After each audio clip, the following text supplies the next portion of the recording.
नमस्कार दोस्तों, आप लोग का अपना यूट्यूब चैनल रिजल्ट विद आकाश में स्वागत है। दोस्तों, आप लोग को जैसा कि पता है कि आप लोग को डेली एक वीडियो दिया जाता है जिसमें सी टेट के कुछ प्रीवियस क्वेश्चन होते हैं और कुछ वो प्रश्न होते हैं जो कि आने वाले मतलब कि एग्जाम में संभावित रहते हैं। तो दोस्तों आइए आज की इस श्रृंखला को हम लोग शुरुआत करेंगे। और शुरुआत करने से पहले आप लोग को पता है कि कोई भी कार्य शुरुआत करने से पहले हम लोग किनकी पूजा करते हैं, तो गणेश जी का। तो आप लोग कमेंट बॉक्स में श्री गणेशाय नमः लिख दीजिए और आइए हम लोग शुरुआत करते हैं। देखिए आज का पहला प्रश्न क्या है। अभी तक आप लोगों में से जिन्होंने इस वीडियो को लाइक नहीं किया है तो लाइक कर दीजिए और चैनल से जो लोग बाकी है जुड़ने से वो लोग जुड़ जाएं। देखिए दोस्तों, आज का पहला प्रश्न क्या कह रहा है। कह रहा है क्या, मूल्यांकन प्रक्रियाओं के बारे में निम्नलिखित में से कौन सा कथन सबसे कम उपयुक्त है। बताना है कि कौन कम उपयुक्त है। सीखने के संकेतकों और उपसंकेतकों की सूची तैयार करने से रिपोर्टिंग अधिक विस्तृत हो जाती है। ठीक है। निष्पक्ष, अच्छा और बहुत अच्छा जैसी टिप्पणियाँ बच्चों को सीखने के बारे में समझा देती है। ये भी ठीक है। बच्चों के पोर्टफोलियो में सिर्फ उनका बेहतरीन काम ही नहीं बल्कि हर तरह का काम होना चाहिए। ये भी सही है। एक बच्चे को व्यक्तिगत विवरण और व्यक्तिगत प्रतिक्रिया देना एक वांछनीय अभ्यास है। ऐसा नहीं है, अगर कोई बालक है, अगर उसको व्यक्तिगत किसी चीज़ में दिक्कत है तो आप उसे दे सकते हैं। यह अभ्यास नहीं है बल्कि सिखा सकते हैं उसे, यानी कि मूल्यांकन के अंतर्गत यह नहीं आता है। यानी ऑप्शन नंबर 4 हमारा कम प्रभावी होगा। ठीक है। आइए फिर हम लोग आगे देखते हैं। देखिए क्या कह रहा है। कह रहा है मच्छरों से प्रजनन को रोकने के लिए स्थिर जल पर तेल डालने की सलाह दी जाती है। ऐसा इसलिए होता है क्योंकि मच्छर तेल से दूर जाते हैं, मच्छर तेल से मरते हैं, मच्छर तेल की परत में फंस जाते हैं। तेल से ऑक्सीजन की आपूर्ति कम हो जाती है जिससे मच्छरों का प्रजनन रुक जाता है। तो देखिए दोस्तों, मच्छरों में प्रजनन को रोकने के लिए क्या किया जाता है, तेल डाला जाता है। और तेल डालने से क्या होता है, ऑक्सीजन की आपूर्ति कम हो जाती है और मच्छरों का क्या होता है, प्रजनन रुक जाता है। जब प्रजनन रुकेगा तो उनकी वृद्धि नहीं होगी। यानी ऑप्शन नंबर 4 इसका सही उत्तर हो जाएगा। आइए फिर कुछ और देखते हैं। देखिए क्या कर रहा है। त्रुटियां गणित में महत्वपूर्ण भूमिका निभाती है, यह कथन है। अब देखिए, जो बालक गलती करता है वह गणित में महत्वपूर्ण भूमिका निभाती है, यह एक स्टेटमेंट दिया है। अब ये स्टेटमेंट ट्रू है या फॉल्स है, इसकी हम लोग की जानकारी लेना है। कह रहा है क्या, पहला ऑप्शन असत्य, क्योंकि गणित में त्रुटियों की कोई गुंजाइश नहीं है। ऐसा कुछ नहीं है। असत्य, क्योंकि त्रुटियां लापरवाहवश दर्शाती हैं। सत्य, क्योंकि वे इस बारे में विचार देते हैं कि बच्चे गणित की अवधारणाओं का निर्माण कैसे करते हैं। सत्य, क्योंकि वे छात्रों को उनके अंकों के बारे में प्रतिक्रिया देते हैं। तो देखिए, त्रुटियां गणित में महत्वपूर्ण भूमिका निभाती हैं क्योंकि यह सत्य सत्य है, क्योंकि वे इस बारे में विचार देते हैं कि बच्चे गणित की अवधारणाओं का निर्माण कैसे करते हैं। देखिए यह मतलब कि सेंटेंस क्या दर्शाना चाह रहा है। यह सेंटेंस यह बताना चाह रहा है कि अगर मान लीजिए आपने किसी बच्चे को जोड़ने को दिया कि आप कुछ भी जोड़ कर दिखाइए और कुछ भी वह कॉपी पर लिखा है, तो आप उसके कॉपी से ऑब्जर्व करेंगे कि बच्चा किस अवधारणा का यानी किस कंसेप्ट का निर्माण कर रहा है और उसी से जोड़कर उन चीज़ों को आप सिखाने की प्रयास करेंगे। यानी कि ऑप्शन नंबर 3 इसका सही उत्तर हो जाएगा। आइए फिर कुछ और देखते हैं। देखिए क्या कर रहा है। गणितीय संचार किसे संदर्भित करता है। गणितीय सोच को मजबूत और व्यवस्थित करने की क्षमता, समस्याओं को हल करने की क्षमता, गणितीय प्रश्नोत्तरी में भाग लेने की कौशल, गणित की कक्षा में बोलने की क्षमता। तो देखिए, गणितीय संचार गणितीय सोच को मजबूत और व्यवस्थित करने की क्षमता। अब देखिए सोच को मजबूत करने में सारे चीज आ जाएगा, जैसे हमारा तार्किक हुआ, तार्किक सोच हुआ, फिर व्यवस्थित करने में जितने उसके शिक्षण विधियां हैं या जितने इम्प्लीमेंट करने का तरीका है वो सारे चीज इसमें आ जाएगा। यानी ऑप्शन नंबर ए हमारा सही उत्तर हो जाएगा। आइए फिर कुछ और बात करते हैं। अंक गणित में 4 मौलिक संक्रियाएं क्या है? पहला कर रहा है क्या, गणना, अभिगणना, निर्माण और समीकरण बनाना। दूसरा कह रहा है जोड़, गुणा, दशमलवों को दशमलव में बदलना और नियमित आकार का निर्माण। जोड़, घटाव, गुणा और भागा, जोड़, भागा, परिधि और क्षेत्र का पता लगाना। तो देखिए अंकगणित में 4 मौलिक संक्रियाएं क्या है?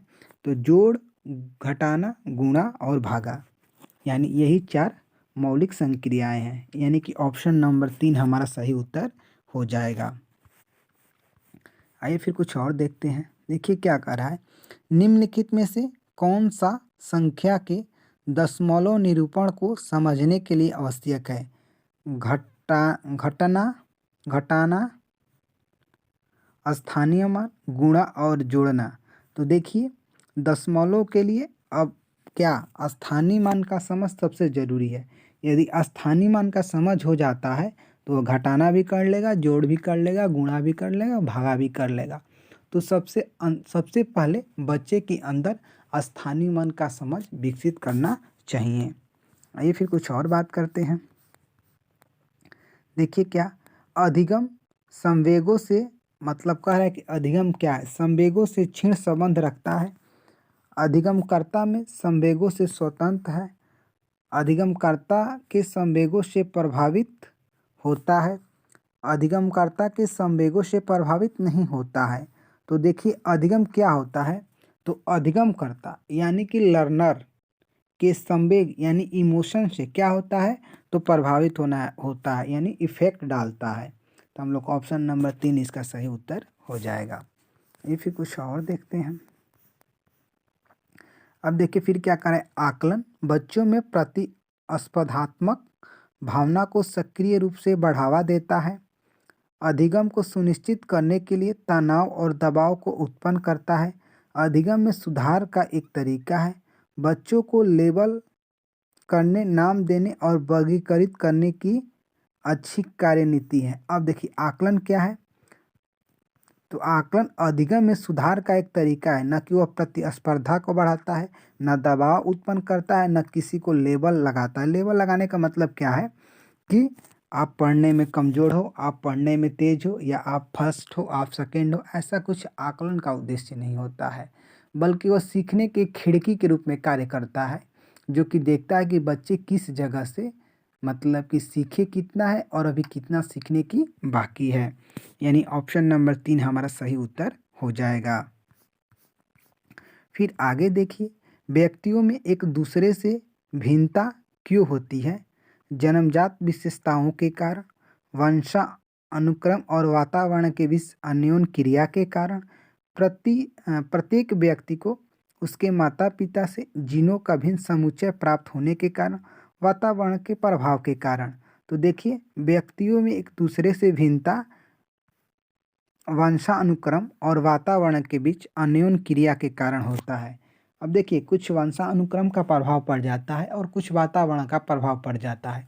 इसलिए जैसे मान लीजिए कि कोई केरल में लड़का है, अगर उसका जन्म होता है तो वहाँ पर उसकी मातृभाषा जैसे इंग्लिश सीखेगा, महाराष्ट्र में होता है तो मराठी सीखेगा, हम लोग के क्षेत्र में होता है तो भोजपुरी हिंदी सीखेगा।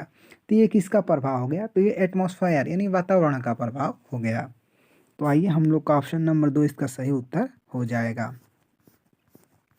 फिर आगे देखते हैं, जब शिक्षार्थियों को समूह में किसी समस्या पर चर्चा का अवसर दिया जाता है तब उनके अधिगम का वक्र क्या होता है?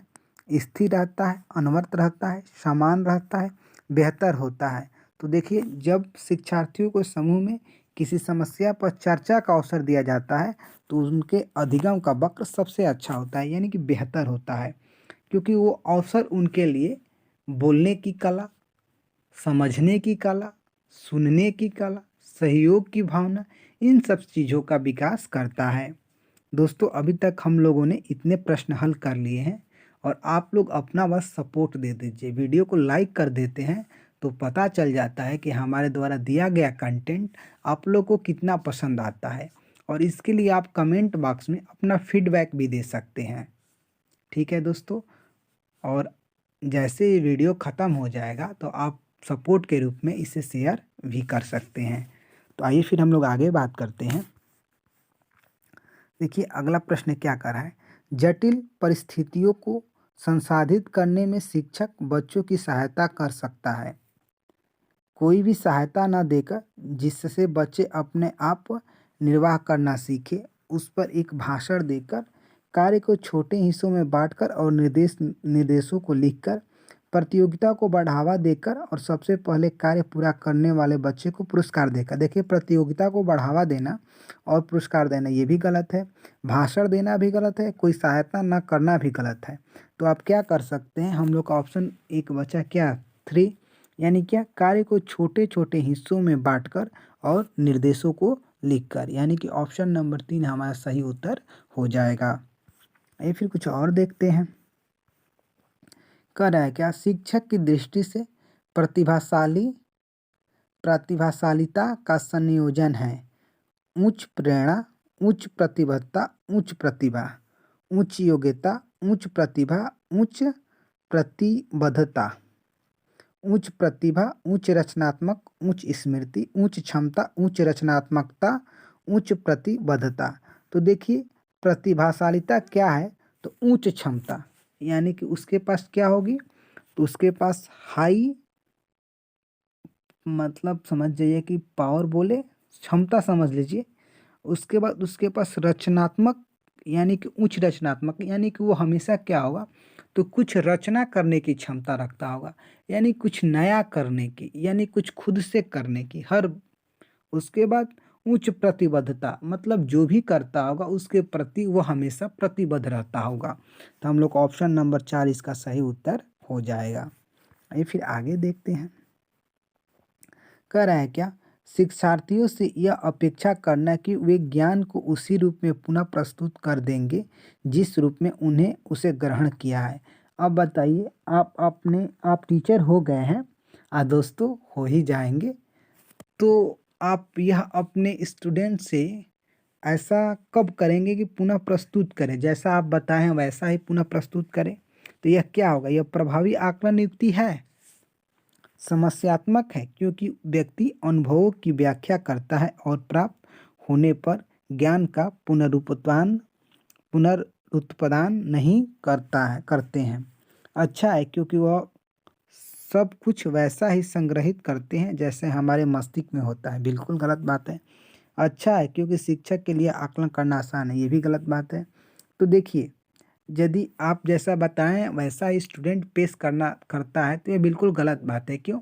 क्योंकि वो खुद से कुछ निर्माण नहीं किया, बल्कि जो आपके मन ने, आपके मस्तिष्क ने बताया है उसी को ऑब्जर्व किया। यह समस्यात्मक है, क्योंकि व्यक्ति अनुभवों की व्याख्या करते हैं और प्राप्त होने पर ज्ञान का पुनरुत्पादन नहीं करते हैं, यानी कि ऑप्शन नंबर 2 इसका सही उत्तर हो जाएगा। आइए फिर हम लोग आगे बात करते हैं।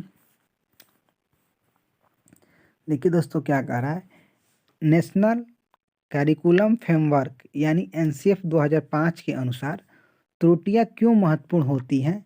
वे उत्तीर्ण और अनुत्तीर्ण छात्रों के समूह को वर्गीकृत करने में एक महत्वपूर्ण उपकरण है। ऐसा है, आप बताइए। तो ऐसा बिल्कुल नहीं है। छात्रों को, बच्चों को डांटने का एक तरीका प्रदान करती है, ऐसा भी बिल्कुल नहीं है। वे बच्चों की सोच पर एक अंतर्दृष्टि प्रदान करती हैं और समाधान की पहचान करने में मदद करती हैं। कुछ बच्चे को कक्षा से निकालने के लिए स्थान प्रदान करती है।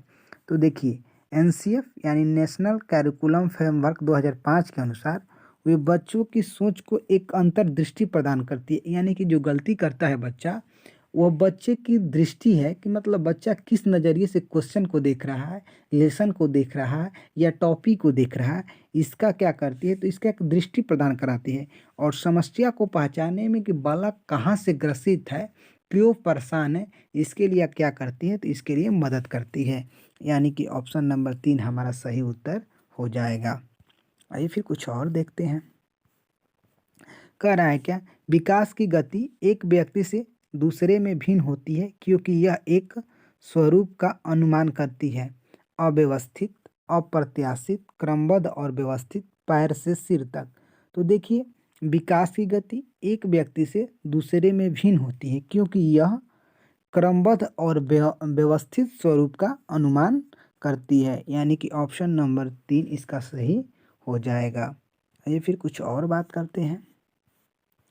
देखिए क्या कह रहा है, पियाजे के अनुसार बच्चों की सोच के बजाय में वयस्कों में भिन्न होती है। किसमें, तो देखिए आकार और यथार्थ, मात्रा प्रकार, आकार प्रकार, प्रकार मात्रा।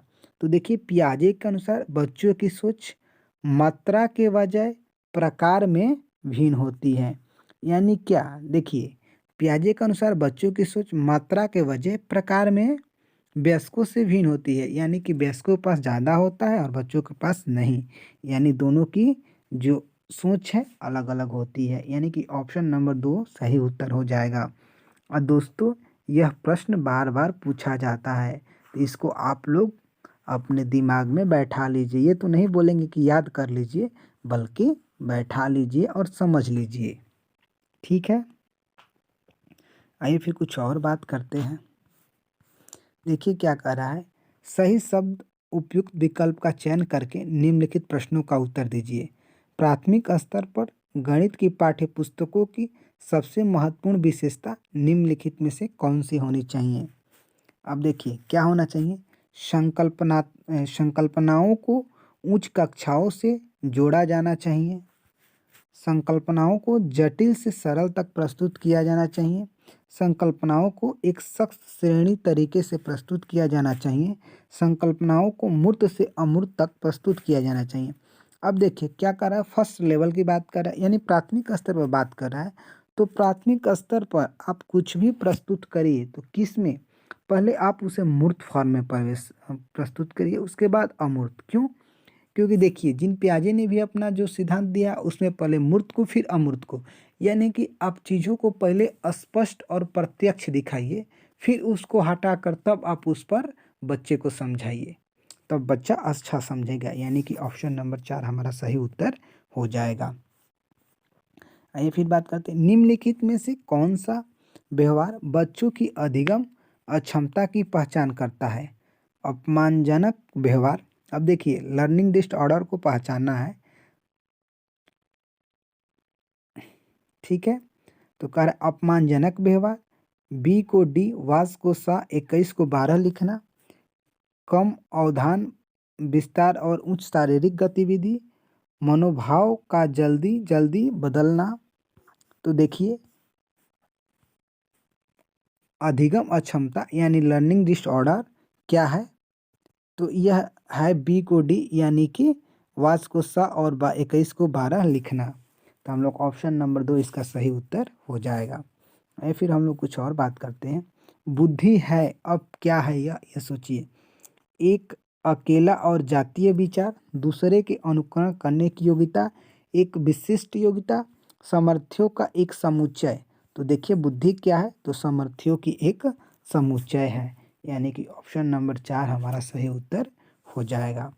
आइए फिर आगे देखिए, निम्नलिखित में से कौन सा कथन सत्य है। संख्या 9 के बाद शून्य का परिचय दिया जाना चाहिए। स्थानीय मान सिखाते समय शून्य का परिचय दिया जाना चाहिए। सिखाए जाने वाला पहला अंक शून्य होना चाहिए। बच्चों को संख्या बोध विकसित करने के बाद शून्य का परिचय दिया जाना चाहिए। अब देखिए यह क्यों ऐसा है, क्योंकि देखिए जब बच्चों के अंदर संख्या का बोध हो जाएगा तब आप शून्य को बताएंगे तो आराम से समझा पाएंगे। हम लोग ऑप्शन नंबर 4 इसका सही उत्तर हो जाएगा। यह दोस्तों इम्पोर्टेंट क्वेश्चन है। आइए फिर आगे देखते हैं। कह रहा है क्या, एक शिक्षक कक्षा सेकेंड के छात्रों को योग जोड़ पढ़ा रहा है। निम्नलिखित में से कौन सी सबसे उपयुक्त रणनीति है। शब्द समस्याओं को कक्षा सेकेंड में नहीं किया जाना चाहिए। शब्द समस्याओं का उपयोग केवल आकलन के उद्देश्य के लिए किया जाना चाहिए। योग जोड़ की अवधारणा का परिचय शब्द समस्याओं के माध्यम से दिया जाना चाहिए। शब्द समस्याएं अध्याय के अंत में की जानी चाहिए। तो अब देखिए जोड़ और योग पढ़ा रहा है, तो जोड़ और योग की अवधारणा का परिचय शब्द समस्या के माध्यम से दिया जाना चाहिए, यानी कि ऑप्शन नंबर 3 इसका सही उत्तर हो जाएगा। आइए फिर कुछ और बात करते हैं। कक्षा 1 और 2 में गणित के शिक्षण और सीखने के बारे में निम्नलिखित में से कौन सा सही है? अभ्यास के लिए बहुत सारे अवसर प्रदान किए जाने चाहिए। कक्षा 1 और 2 में केवल मौखिक गणित की समस्याएं होनी चाहिए। गणित को भाषा, कला आदि जैसे अन्य विषयों के साथ एकीकृत किया जाना चाहिए। गणित को कक्षा 1 और 2 में नहीं पढ़ाना चाहिए। तो देखिए कक्षा फर्स्ट और सेकेंड में गणित के शिक्षण और सीखने के बारे में गणित को भाषा, कला आदि जैसे अन्य विषयों के साथ एकीकृत करके सीखना चाहिए। यानी क्या कर रहा है कि सब्जेक्ट में भी संबंध है, तो एक दूसरे से जोड़कर अगर गणित को सिखाया जाए तो फर्स्ट और सेकेंड लेवल के लिए बहुत ही अच्छा है। यानी कि ऑप्शन नंबर 3 इसका सही उत्तर हो जाएगा। कह रहे हैं क्या प्राथमिक स्तर पर गणित की पहेलियाँ मदद करती हैं छात्रों को आनंद प्रदान करने में, समस्या सुलझाने के कौशल परीक्षण करना, समस्या को सुलझाने के लिए कौशल को बढ़ावा देना, कक्षा के प्रतिभाशाली छात्रों को पहचान करना। तो देखिए गणित की पहेलियाँ समस्या सुलझाने के कौशल का परीक्षण करना, यानी कि देखिए ये क्या करती है, जो पहेलियाँ होती है वो समस्या, जो हम लोग का समस्या समाधान करने के कौशल होते हैं उसे बढ़ाती है। यानी ऑप्शन नंबर 2 इसका सही उत्तर हो जाएगा। देखिए आगे क्या करें, बगुला भैंस पर क्यों बैठता है? बगुला मनोरंजन के लिए भैंस पर बैठता है। भैंस बगुले एक स्थान से दूसरे स्थान तक ले जाने में मदद करती है। बगुला भैंस को डराना चाहता है। बगुला और भैंस में एक सहजीवी संबंध है। तो आप लोग को यह उत्तर पता है क्या कि बगुला और भैंस में सहजीवी संबंध है? दोस्तों ये भी एक इम्पॉर्टेंट क्वेश्चन है। फिर हम लोग आगे बात करते हैं। कह रहे हैं क्या कांच के जार और बोतल को अचार भरने से पहले धूप में अच्छी तरह से सुखाया जाता है? ऐसा क्यों किया जाता है? उनसे धूल हटाने के लिए, नमी को पूरी तरह से दूर करने के लिए, अचार को स्वादिष्ट बनाने के लिए, उनका तापमान बढ़ाने के लिए। तो पता है कि बोतल को क्यों सुखाया जाता है? अगर उसमें नमी है तो ख़त्म हो जाए ना, तो हमारी अचार का विचार बन जाएगा, यानी दोस्तों खराब हो जाएगा। तो आइए दोस्तों हम लोग आगे बात करते हैं। निम्नलिखित में से कौन सा ईवीएस में विषय आधारित दृष्टिकोण अपनाने के पक्ष में सबसे मजबूत तर्क है? यह शिक्षण को अधिक रोचक और गतिविधि आधारित बनाने में मदद करता है। यह अवधारणाओं, मुद्दों और कौशल की एक विस्तृत श्रृंखला को कवर करने में मदद करता है। यह विषय सीमा को नरम करने और समग्र रूप से ज्ञान तक पहुंचाने में मदद करता है। यह पाठ्य योजनाओं को एक संचार देने में मदद करता है और शिक्षण को अधिक प्रभावी बनाता है। तो देखिए हम लोग का इसका उत्तर क्या हो जाएगा? तो हम लोग का उत्तर हो जाएगा क्या कि ईवीएस में विषय आधारित दृष्टिकोण अपनाने के लिए यह विषय सीमाओं को नरम करने और समग्र रूप से पहुंचाने में मदद करता है, यानी सबको एक साथ जोड़ता है। तो हम लोग का ऑप्शन नंबर 3 इसका सही उत्तर हो जाएगा। दोस्तों आज का हम लोग का वीडियो कंप्लीट हुआ। दोस्तों आप जाने से पहले इस वीडियो को लाइक कर दीजिए और चैनल से जुड़ जाइए। और दोस्तों आपके कोई भी मित्र हो तो केवीएस के लिए आप उन्हें बता सकते हैं कि एमसीक्यू का मतलब कि वीडियो हमारे द्वारा दिया जाता है। वैसे ही पेडागॉजी का भी आता है और हिंदी का भी आता है।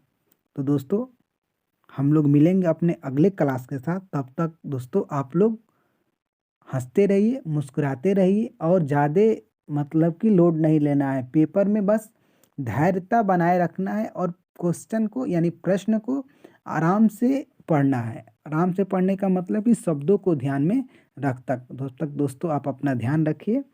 मिलेंगे हम लोग एक और बेहतर क्लास के साथ।